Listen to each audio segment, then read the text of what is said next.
Ako nga pala po si Jonathan Soliman and ako po ay 18 years old at ako po ay isang Bible teacher at ako po ay nag-ministry bilang isang head coach ng aking sariling grupo ay Christ Force na binubuo ito ng member na galing sa 5 church mula dito sa Baco. As you can see po, sa lugar namin ay napapaloob kami sa tinatawag na squatters area at 7 months ago na nasunugan kami at ngayon, ganito na po yung sitwasyon namin ngayon.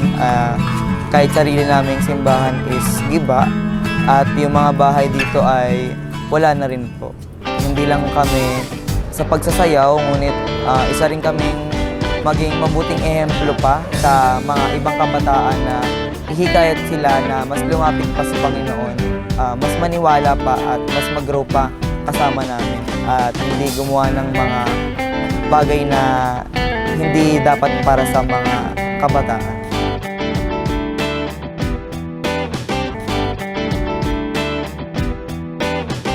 And now let us welcome the Christ Force for their performance.